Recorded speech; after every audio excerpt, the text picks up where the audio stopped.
Today I'm going to be making you a vegan chickpea curry. Don't worry if you like meat, this will still be delicious even without meat.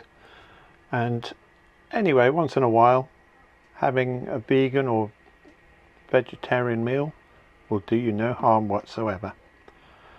To start with, we're going to be cooking the onion after it's been chopped up. You will need a food processor, something similar to this, because we're going to need to make a paste out of the rest of the ingredients.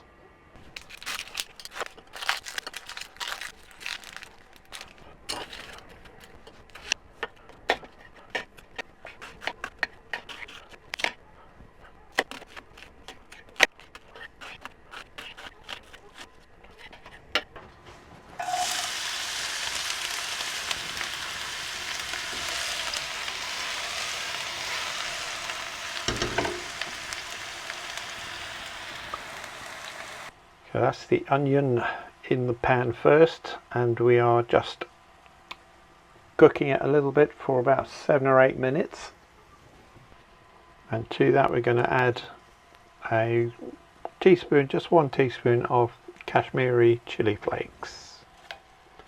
We're going to fry them in there as well. Right, whilst the onions and chili flakes are slowly cooking, I'm going to start the paste. I've already put in the garlic and ginger. Now the garlic, depending on the size of your bulbs, it can be anything between sort of 6 or 7 up to 9 bulbs. So you can see how much I've got in there.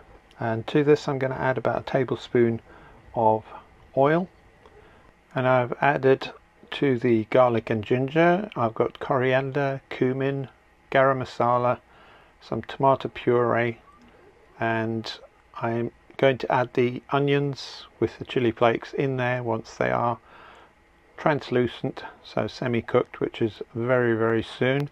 I'll add that to that and blend it to a smooth paste as you can make. Right, the onions are done. Well, they may look like they're brown, but they're actually just got the chili flakes giving it that colour, and just need to gently put them in there.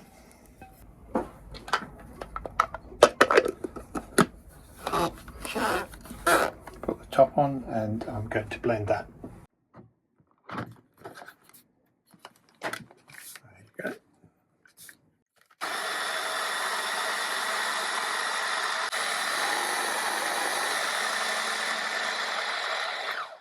Now, just a quick word, if it looks like it's a bit dry, you can add a little bit more oil or a little bit of water.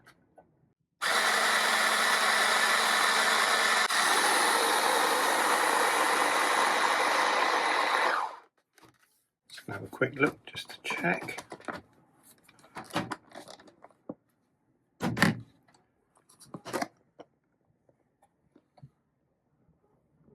It's looking quite nice. I'm actually going to add just a touch more oil.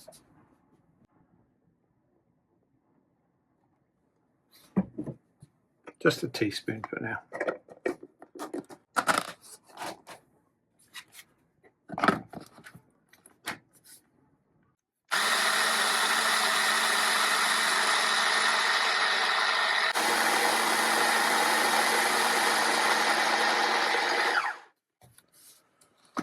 Looking good.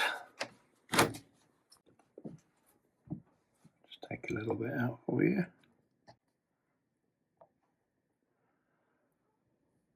There you go, you can see it's beautiful. Right, now we're going to put that in the pan and we're going to fry it for about 5 minutes. And of course you don't need to add any extra oil because you put plenty in the paste itself.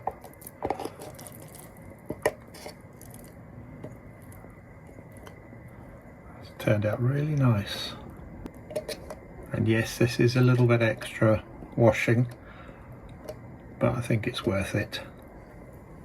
That's been frying for close to 5 minutes. I've stirred it every so often. I don't like to have the flame too high, otherwise you might burn the spices, and that will just make it taste bitter and I'm ready now to add more ingredients. First one is 2 tins of chickpeas, drained. I've got 1 tin of chopped tomatoes. So try and get the best quality ones you can.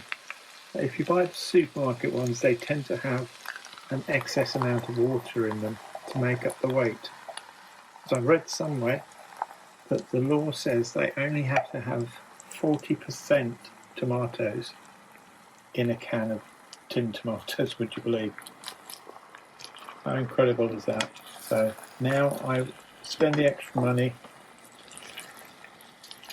on good quality tomatoes. As you saw as I poured it out, with very little liquid. So you're getting more tomatoes for your money. I'm going to bring that to a low simmer. I've just got 3 more ingredients to add. First one is creamed coconut. Need about 100 grams of that. That comes in a block, but that will melt as it warms up. Also got a handful of coriander. It's about half a packet, 15 grams or so thereabouts. And I'm using baby spinach and need about 100 grams of baby spinach. You add this towards the very end of your cooking. So it only takes maybe a minute to cook. It does look like a huge amount, but that will wilt down quite a lot.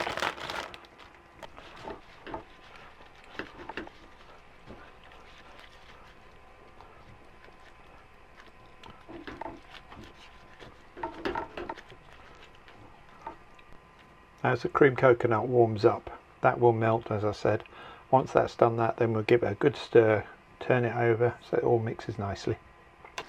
I forgot to mention that when I added the coconut milk, you just need to add a little bit of extra water, maybe 50 ml, that sort of thing, and then stir that all in, let it cook for a few minutes, and it is now ready to serve. And there we have it, vegan chickpea curry.